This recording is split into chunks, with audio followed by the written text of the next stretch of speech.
आज हम बात करेंगे डॉक्टर जोसेफ मर्फी द्वारा लिखित एक ऐसी बुक जिसने करोड़ों लोगों के जीवन में चमत्कार कर दिया और उनके जीवन को पूरी तरह से बदल दिया। जी हाँ, हम बात कर रहे हैं the power of your subconscious mind के बारे में। इस पुस्तक को हल्के में लेने की बिल्कुल गलती मत करना।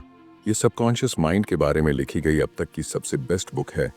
डॉक्टर जोसेफ मर्फी ने अपना अधिकांश समय पूर्वी देशों के धर्मों के अध्ययन में बिताया। शोध के सिलसिले में वे कई साल भारत में भी रहे। विश्व के सभी प्रमुख धर्मों का अध्ययन करने के बाद उन्हें विश्वास हो गया कि पूरी सृष्टि में एक विराट शक्ति व्याप्त है और वह शक्ति हमारे भीतर है, जिसे डॉक्टर ने नाम दिया the power of subconscious mind, means अवचेतन मन की शक्ति। और इसी शक्ति के बारे में हम इस वीडियो में डिटेल में समझेंगे। जब आप अपने अवचेतन मन की जादुई शक्ति का प्रयोग करना सीख जाएंगे तो आपके जीवन में चमत्कार होने लगेंगे। आप हर वो चीज पालेंगे जिसे आप पाना चाहते हैं, हर वो मुकाम हासिल कर लेंगे जिसे आप हासिल करना चाहते हैं। इतना पैसा कमा पाएंगे कि जिसकी आपने कल्पना भी नहीं की होगी। इस बुक में टोटल 20 चैप्टर हैं जो हमें सफलता की सीढ़ी तक पहुंचा सकते हैं, जिसके द्वारा हम जो चाहे वो पा सकते हैं। अगर आप इस पूरे वीडियो को ध्यान से देखते हैं, समझते हैं और अपने जीवन में अमल करते हैं तो मैं आपको प्रॉमिस कर सकता हूं कि आपको जीवन में सफल होने से कोई भी रोक नहीं पाएगा और सफलता की हर बुलंदी को आप छू पाएंगे। अगर आप भी जीवन में हर वो चीज़ पाना चाहते हैं जिसकी आपने कल्पना भी नहीं की, तो वीडियो को पूरा देखना और एक भी पॉइंट मिस मत करना। तो चलिए शुरू करते हैं। चैप्टर 1, आपके भीतर बहुत बड़ा खजाना छिपा है। क्या आप जानते हैं, चुंबक लगा लोहे का एक टुकड़ा अपने वजन से 12 गुना अधिक वजन को आसानी से उठा सकता है, लेकिन अगर उसमें से चुंबक निकाल दे तो वह एक तिनका भी नहीं उठा सकता। इसी तरह दुनिया में 2 तरह के लोग होते हैं। एक चुंबकीय ताकत रखने वाले, जिनमें विश्वास और आस्था कूट कूट कर भरी होती है, जो जानते हैं कि वह जीतेंगे और सफल होंगे। और दूसरे जिनमें चुंबकीय तत्व नहीं होते, जो हमेशा डरे हुए रहते हैं, भयभीत रहते हैं, उन्हें हर बात में संदेह होता है। इस प्रकार के लोग जिंदगी में आगे नहीं बढ़ पाते। आप भी चुंबकीय व्यक्ति बन सकते हैं, बशर्ते आप इतिहास के सबसे बड़े रहस्य अवचेतन मन की शक्ति को समझ लें और उस पर अमल करने लगे। अब हम समझेंगे कि यह अवचेतन मन है क्या। आपका मस्तिष्क दरअसल में एक है, किंतु उसके 2 स्पष्ट भाग हैं। दोनों की विशेषताएं अलग अलग हैं। दोनों भागों को एक रेखा अलग करती है। दोनों के कार्य बुनियादी रूप से एक दूसरे से अलग है। प्रत्येक विभाग को अलग अलग शक्तियां और गुण मिले हैं।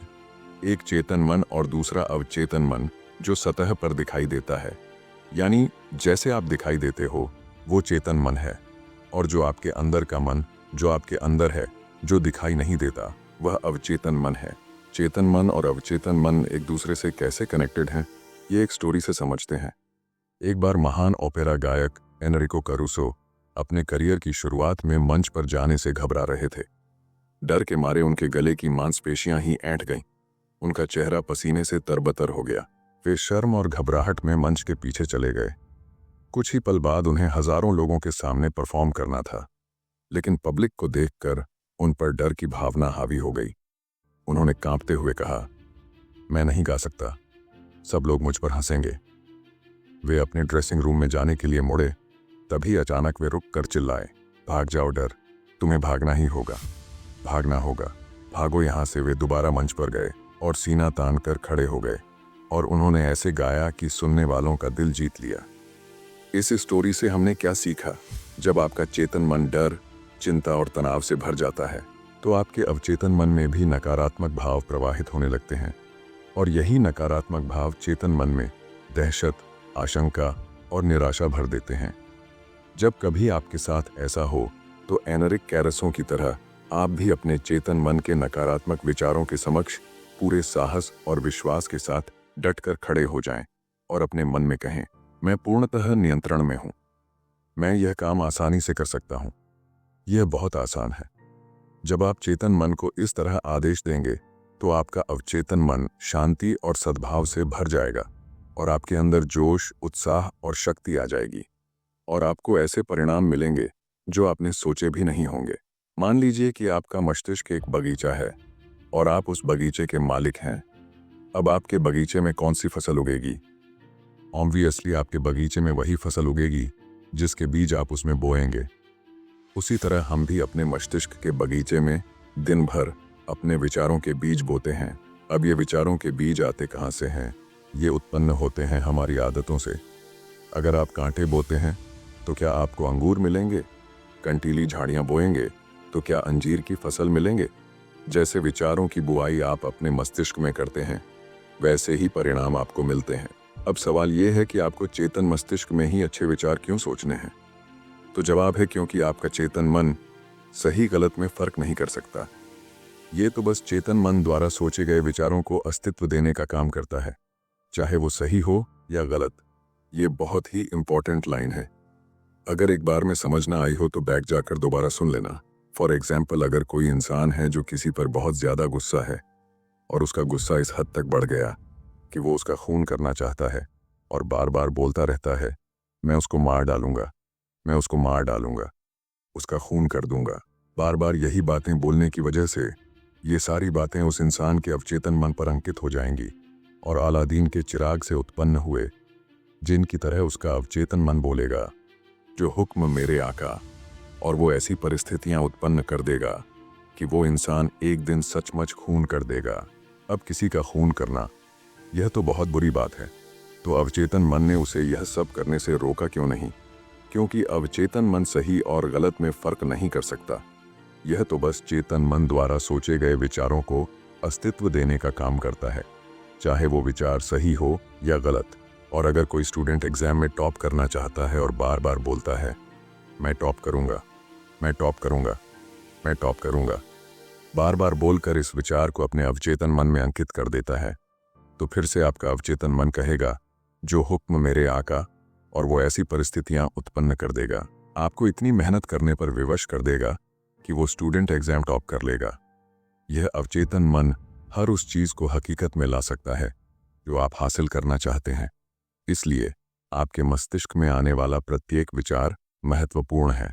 सिर्फ ऐसे विचारों को ही अपने मस्तिष्क में जगह दें जिनसे आपको ताकत और शक्ति मिलती हो, जो हमारे मस्तिष्क को कमजोर करें। ऐसे नकारात्मक विचारों को मस्तिष्क में घुसने ही ना दें। चैप्टर 2, आपका अपना मस्तिष्क कैसे काम करता है। चेतन मन जहाज के कैप्टन की तरह होता है। वह सिर्फ नीचे इंजन रूम में बैठे कर्मचारियों को आदेश देता है, जो सभी बॉयलरों, मशीनों, यंत्रों को उसके आदेशों के अनुकूल चलाते हैं। मशीन रूम में काम कर रहे कर्मचारियों को यह पता नहीं होता कि वे कहाँ तथा किशोर जा रहे हैं। वे केवल आदेशों का पालन करते हैं। कैप्टन अपने कंपास और अन्य यंत्र के आधार पर यदि गलत या अधूरा आदेश भी देता है तो भी वे उस आदेश को बिना कोई सवाल करे मान लेते हैं, भले ही वे पहाड़ से टकरा ही क्यों ना जाएं, क्योंकि उनका काम सिर्फ ऑर्डर फॉलो करना है। एम्प्लॉयज कैप्टन से सवाल नहीं कर सकते, वे केवल आदेश का पालन करते हैं। ठीक इसी तरह आपका चेतन मन कैप्टन है, आपके जहाज का नेविगेटर है। जिस विचार पर आपका चेतन मन विश्वास करता है और सही मानता है, उसी विचार को अवचेतन मन बिना सवाल पूछे आपका आदेश समझकर स्वीकार कर लेता है। चाहे वह सही हो या गलत, इससे उसे कोई फर्क नहीं पड़ता। और जब चेतन मन से कोई शब्द या वाक्य आप बार बार बोलते रहते हैं तो आपका अवचेतन मन उसे एक्सेप्ट कर लेता है और उसे साकार कर देता है, चाहे वो चीज़ सही हो या गलत, सकारात्मक हो या नकारात्मक। जब आप कोई नकारात्मक चीज़ें बार बार कहते हैं, जैसे कि ये बहुत मुश्किल है, मैं ये नहीं कर सकता, मैं स्मार्ट ऑनर इंटेलिजेंट नहीं हूँ, मैं किसी काम का नहीं हूँ, मैं बिल्कुल ना कह रहा हूँ, ये मेरे बस में नहीं है, मैं अमीर नहीं बन सकता, तब आपका अवचेतन मन आपके शब्दों को स्वीकार कर लेता है और बिल्कुल वैसी ही परिस्थितियां पैदा कर देता है जिससे आपके लिए वह चीज़ प्राप्त करना सचमुच मुश्किल बन जाता है। जब तक आप यह कहते रहोगे, मैं यह कार नहीं खरीद सकता, मैं यूरोप की यात्रा नहीं कर सकता, मैं यह घर नहीं खरीद सकता, ये सूट, यह पतलून नहीं खरीद सकता, तब तक यह जान लो कि आपका अवचेतन मन आपके नकारात्मक आदेशों का पालन करता रहेगा और जीवन भर आप अभाव में जीते रहेंगे। लेकिन अगर आप इसके बदले ये बोलते हैं, ये बहुत आसान है, मैं बहुत स्मार्ट ऑनर इंटेलिजेंट हूँ, मैं 100% अमीर बन सकता हूँ, मैं ये कार खरीद सकता हूँ, मैं यूरोप टूर पर जा सकता हूँ, तो आपका अवचेतन मस्तिष्क बिना सवाल पूछे ये सच मान लेगा और ऐसी परिस्थितियां उत्पन्न कर देगा जिससे आप उस चीज को हासिल कर लेंगे। सुनने में आपको थोड़ा अजीब लग रहा होगा, लेकिन यही सच्चाई है दोस्तों। एक और एग्जाम्पल देखते हैं। एक युवा गायिका को गाने के ऑडिशन के लिए बुलाया गया। वह बड़ी असली इंटरव्यू का इंतजार कर रही थी, किंतु 3 बार वह ऑडिशन में फेल हो गई। उसका गला बहुत मधुर था, लेकिन फिर भी वह फेल हो जाती थी। क्यों? क्योंकि हमेशा इंटरव्यू के पहले वह हर बार अपने से कहती रही, वे लोग मुझे पसंद नहीं करेंगे, मेरी आवाज़ उन्हें पसंद नहीं आएगी, मुझे बहुत डर लग रहा है, शायद मेरा सिलेक्शन नहीं होगा। उसके अवचेतन मस्तिष्क ने उसकी नकारात्मक बातों को स्वीकार करके उसके सामने उनको अनुभव के रूप में पेश कर दिया। वह असफल हो गई। उसने अपने भय को इस प्रकार काबू किया। दिन में 3 बार वह एक कमरे में गई। आराम कुर्सी पर बैठकर उसने अपने शरीर को रिलैक्स कर दिया। आंखें बंद करके उसने अपने मन व शरीर को शांत किया। उसने अपने भाई को दूर करने के लिए स्वयं से कहना शुरू किया, मेरी आवाज़ बहुत सुरीली है, मैं बहुत सुंदर गा सकती हूँ, मैं पूरी तरह से गाने के लिए तैयार हूँ, मैं गाऊंगी और सुरीले स्वर में गाऊंगी और सेलेक्ट होकर दिखाऊंगी। उसने अपने शब्दों को शांत स्वर में विश्वास के साथ फिर से दोहराया। इसके बाद वह रोजाना दिन में 3 बार अभ्यास करती रही। प्रत्येक सेटिंग में वह 5 से 10 बार वही वक्तव्य दोहराती रही। महीने के अंत तक वह पूरे जोश और विश्वास के लिए तैयार हो गई, और जब उसे फिर से ऑडिशन के लिए बुलाया गया तो उसने बहुत ही सुरीली आवाज में गाना गाया। उसका सिलेक्शन कर लिया गया। अगर आप भी कभी जीवन में ऐसी परिस्थिति का सामना करते हैं तो इस टेक्निक का इस्तेमाल आपने जरूर करना चाहिए। 100% आप सफल हो जाएंगे। चैप्टर 3, आपके अवचेतन मन की चमत्कारी शक्ति। अमेरिकी मनोविज्ञान के पितामह विलियम जेम्स ने कहा है कि दुनिया को हिलाने की शक्ति आपके अवचेतन मन में है। जो कुछ आप अवचेतन मन पर अंकित करते हैं, अवचेतन मन उसे पूरा करने के लिए जमीन आसमान एक कर देता है। इसलिए आपको इसमें सही और सकारात्मक विचार अंकित करने चाहिए। आपने कई बार रियलाइज किया होगा कि अगर आपको कहीं पिकनिक पर जाना हो या कहीं यात्रा पर जाना हो और जिसके लिए आपको सुबह 4 बजे उठना हो, तो उस टाइम आप 4 बजे का अलार्म लगाते हैं और सो जाते हैं। लेकिन सुबह 4 बजे का अलार्म बजने से कुछ मिनट या कुछ सेकंड्स पहले ही आपकी नींद खुल जाती है। ऐसा क्यों होता है? क्योंकि आपका अवचेतन मस्तिष्क बहुत पावरफुल होता है। और जब आप सोने गए थे तो सोने से पहले आपने मन में कहा था कि मुझे कल सुबह 4 बजे उठाना है। आपके अवचेतन मन पर बात अंकित हो गई और आपका अवचेतन मस्तिष्क काम पर लग गया और अलार्म बजने से कुछ सेकंड या मिनट पहले ही उसने आपको उठा दिया। यही टेक्निक आप बहुत बड़ी बड़ी चीज़ें पाने के लिए भी आजमा सकते हैं। आपको बस करना यह है कि रोज रात को सोने से पहले बेड पर ही पड़े पड़े अपने बॉडी को रिलैक्स या शिथिल करना है। आंखें बंद करनी है और अपने अवचेतन मन को सुझाव देने हैं। ये सुझाव वो हो सकते हैं जो आप बनना चाहते हैं या फिर हासिल करना चाहते हैं। जैसे अगर आप अपने व्यवसाय में सफल होना चाहते हैं तो आप बोल सकते हैं, दिन रात मैं अपनी सभी रुचियों में समृद्ध हो रहा हूँ, मेरा बिजनेस डे बाय डे बहुत अच्छा चल रहा है, मेरे पास बहुत सारा पैसा आ रहा है, मैं अमीर बन रहा हूँ, दुनिया की सारी खुशियाँ मुझे मिल रही हैं, मैं पूर्ण आदर्श, सशक्त, शक्तिशाली, प्रेमपूर्ण, सामंजस्यपूर्ण और खुश हूँ। ऐसा आपको लगातार 21 डेज तक करना है और उसके बाद आपको इसकी आदत हो जाएगी और आप जानकर हैरान हो जाएंगे कि आपके जीवन में ऐसे चमत्कार होने लगेंगे जिसकी आपने कल्पना भी नहीं की होगी। अपने अवचेतन मन को खुशी, समृद्धि, प्यार, आनंद, जोश और उत्साह देने वाले विचारों से भरे। इससे क्या होगा कि जो आपके नकारात्मक जहरीले विचार जो अड्डा जमाए बैठे हैं वह अंततः हमेशा के लिए बाहर निकल जाएंगे। हाँ, लेकिन इसके लिए आपको सतत प्रयास करना होगा और एक बार जब आपको इसकी आदत हो जाएगी तो फिर आपका फर्श से अर्श तक का सफर शुरू हो जाएगा। याद रखें, जैसे पानी पाइप में जाकर उसका आकार लेकर बहने लगता है, ठीक उसी प्रकार जीवन भी आपके अंदर के विचारों के अनुरूप ही बहता है।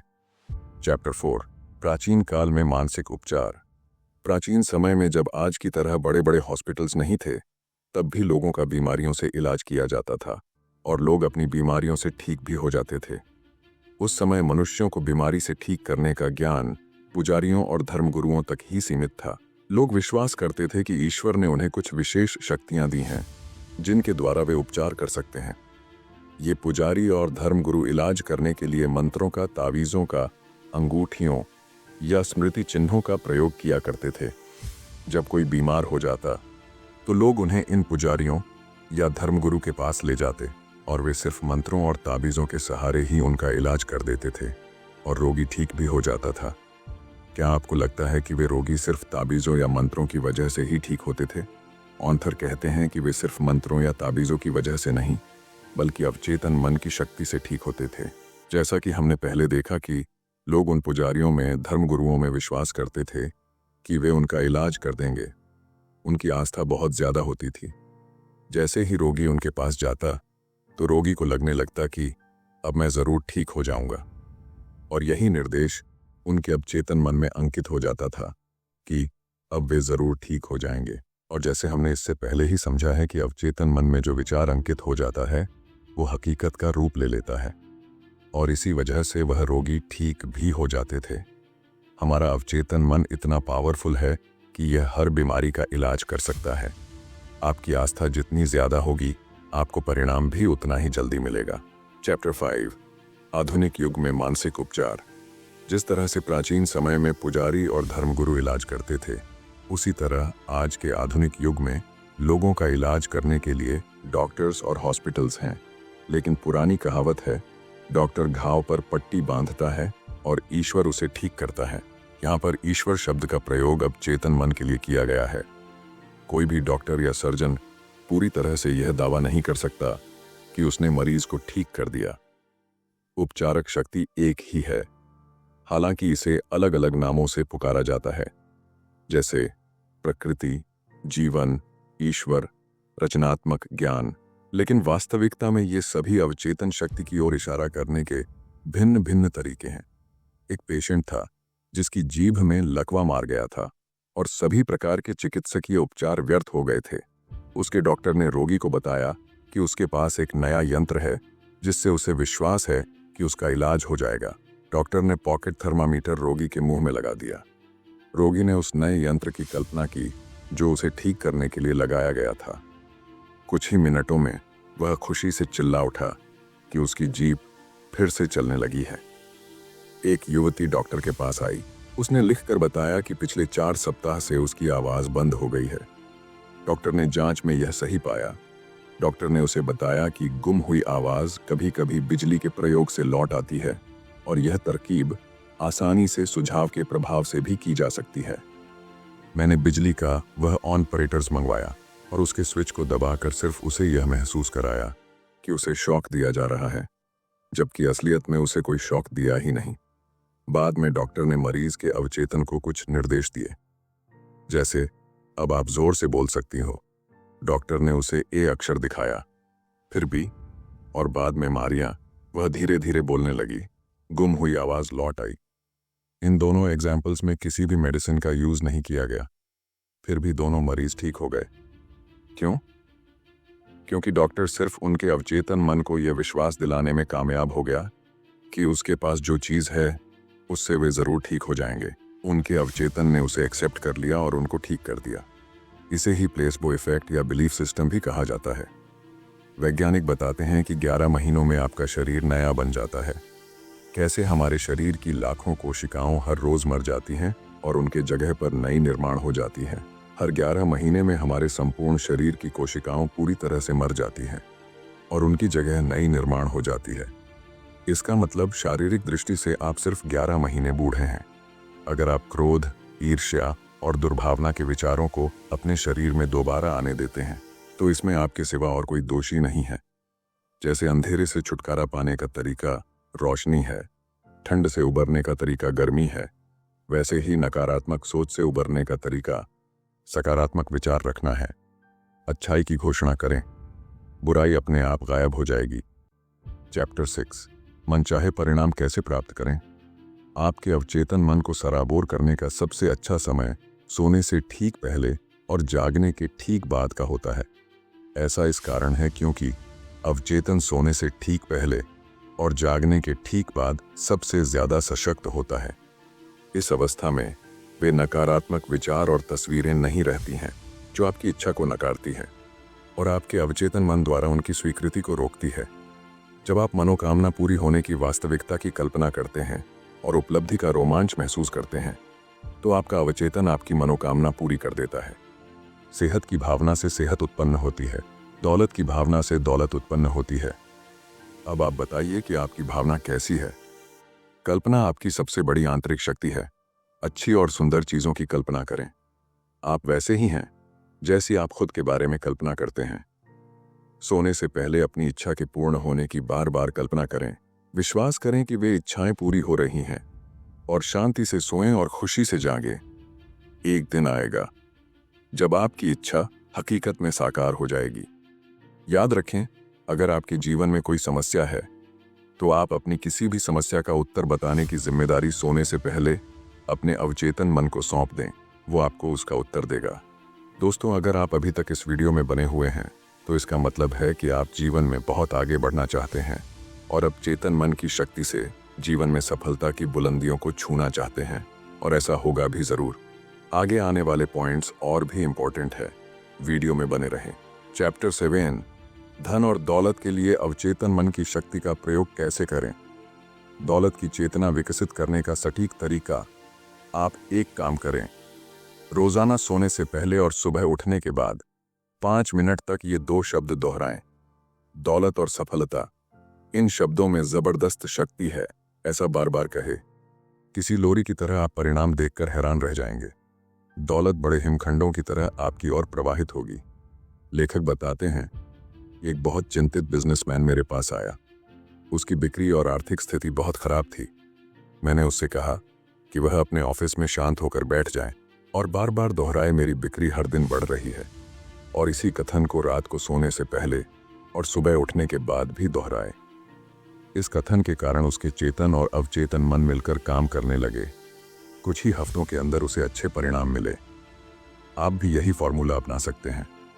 कुछ लोग कहते हैं, वो मैंने ये किया था लेकिन कुछ नहीं हुआ।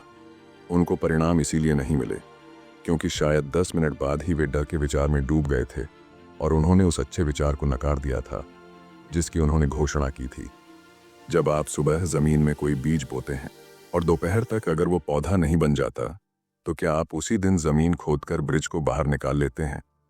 आप उसे बढ़ने के लिए समय देते हैं, उसे जड़ें जमाने और बढ़ने का मौका देते हैं। इसी तरह जब आप अपने अवचेतन मन को कोई सुझाव देते हैं तो कई बार आपको तुरंत परिणाम नहीं मिलते हैं, तो आपको उस विचार को अपने अवचेतन वन में अंकित होने के लिए समय देना चाहिए। उस विचार को जड़ें जमाने और बढ़ने का मौका देना चाहिए। जिस वक्त दौलत का विचार आपके अवचेतन में अपनी जड़ें जमा लेगा तो आपको इतनी दौलत मिलेंगे जितनी आपने कभी सोची भी नहीं होगी। चैप्टर 8, अमीरी की शाही राह पर कैसे चले। यहाँ एक आसान तकनीक दी जा रही है जिसका प्रयोग आप अपने जीवन में धन को कई गुना करने के लिए कर सकते हैं। एक शांत रूम में चले जाएं, आराम कुर्सी पर बैठकर अपनी बॉडी को रिलैक्स करें और दिन में कई बार ये वाक्य दोहराएं, मुझे धन पसंद है, मैं इससे प्रेम करता हूँ, मैं इसका समझदारी से, सृजनात्मक तरीके से और न्यायपूर्ण तरीके से प्रयोग करता हूँ। मेरे जीवन में धन का लगातार प्रवाह हो रहा है, मैं खुशी से इसे मुक्त करता हूँ और यह अद्भुत तरीके से कई गुना होकर मेरे पास लौटता है। यह अच्छा है, बहुत अच्छा है। धन बहुत बड़ी मात्रा में मेरी तरफ प्रवाहित हो रहा है। मैं इसका प्रयोग सिर्फ भलाई के लिए करता हूँ। मैं अपनी आर्थिक समृद्धि तथा मानसिक दौलत के लिए कृतज्ञ हूँ। तंगी में दिन गुजारने का असली कारण आपने कई लोगों को देखा होगा जो तंगी में दिन गुजार रहे हैं और महीने का खर्च चलाने के लिए संघर्ष कर रहे हैं। उन्हें अपने खर्च पूरे करने के लिए बहुत जूझना पड़ता है। क्या आप जानना चाहते हैं कि उनके साथ ऐसा क्यों होता है? वे लगातार उन लोगों की निंदा करते हैं जो जीवन में बहुत सफल हुए हैं और जिन्होंने बहुत दौलत कमाई है। वे सोचते हैं कि अमीर लोग बहुत बदमाश होते हैं, वे लोगों का खून चूस चूस के अमीर बने हैं, वे बेईमान और भ्रष्ट होते हैं और इसलिए वे हमेशा अमीर लोगों से और उनके पैसों से नफरत करते हैं। आप दौलतमंद तो बनना चाहते हैं लेकिन दौलतमंद लोगों से और उनके पैसों से ही नफरत करते हैं, और ब्रह्मांड का नियम कहता है कि आप जिस चीज़ से नफरत करते हैं वो आपसे दूर चली जाती है, चाहे वो दोस्त हो, बीवी हो, बच्चे हो, रिलेटिव्स हो या फिर दौलत। अगर आप किसी इंसान को पसंद ही नहीं करेंगे, उसे हमेशा बुरा भला कहेंगे, उसकी निंदा करते रहेंगे तो वो आपसे दूर चला जाएगा। उसी तरह जब आप सफल और अमीर लोगों को पसंद नहीं करते हो या उनकी निंदा करते हो तो ब्रह्मांड के नियम के अनुसार पैसा भी आपसे दूर चला जाता है और आपको वापस मुड़कर भी नहीं देखता। इसीलिए ऐसे लोगों के पास पैसे की हमेशा कमी रहती है। तो आपको करना क्या है? आप जब भी किसी सफल और अमीर इंसान को देखें तो कहें, मैं सफल और अमीर लोगों को आशीर्वाद देता हूँ। मैं सफल और अमीर लोगों को अपना रोल मॉडल बनाता हूँ। मैं सफल और अमीर लोगों से प्यार करता हूँ। अगर वे अमीर बन सकते हैं तो मैं भी बन सकता हूँ। जब आप सफल और दौलतमंद लोगों के बारे में अपने अवचेतन में अच्छी भावना रखोगे तो आपका अवचेतन मन आपको इतनी दौलत देगा कि आप गिन भी नहीं पाओगे। चैप्टर 9, आपका अवचेतन मन और वैवाहिक जीवन आदर्श पति को कैसे आकर्षित करे। अगर आपने इससे पहले के अध्याय ध्यान से समझ लिए हैं तो अब तक आप जान चुके होंगे कि आपका अवचेतन मन कैसे काम करता है। आप जानते हैं कि आप इस पर जो भी छाप छोड़ेंगे वह बाहरी जगत में साकार हो जाएगा। अगर आप एक महिला हैं और आदर्श पति को आकर्षित करना चाहती हैं तो इसी समय अपने अवचेतन मन पर उन गुणों और लक्षणों की छाप छोड़े जो आप अपने होने वाले पति में चाहते हैं। यह एक उत्कृष्ट तकनीक दी जा रही है जिसके द्वारा आप आदर्श पति को आकर्षित कर सकती हैं। रात को कुर्सी पर बैठ जाएं, आंखें बंद कर लें, शिथिल हो जाएं, शरीर को पूरी तरह ढीला छोड़ दें, बहुत शांत, निष्क्रिय और ग्रहणशील बन जाएं। अपने अवचेतन मन से बात करें और कहें, मैं एक ऐसे पुरुष को आकर्षित कर रही हूं जो ईमानदार, सच्चा, वफादार, निष्ठावान, शांत, खुश और समृद्ध है। मैं जानती हूं कि मैं उसकी शांति और सुख को बढ़ा सकती हूं। वह मेरे आदर्शों से प्रेम करता है और मैं उसके आदर्शों से प्रेम करती हूं।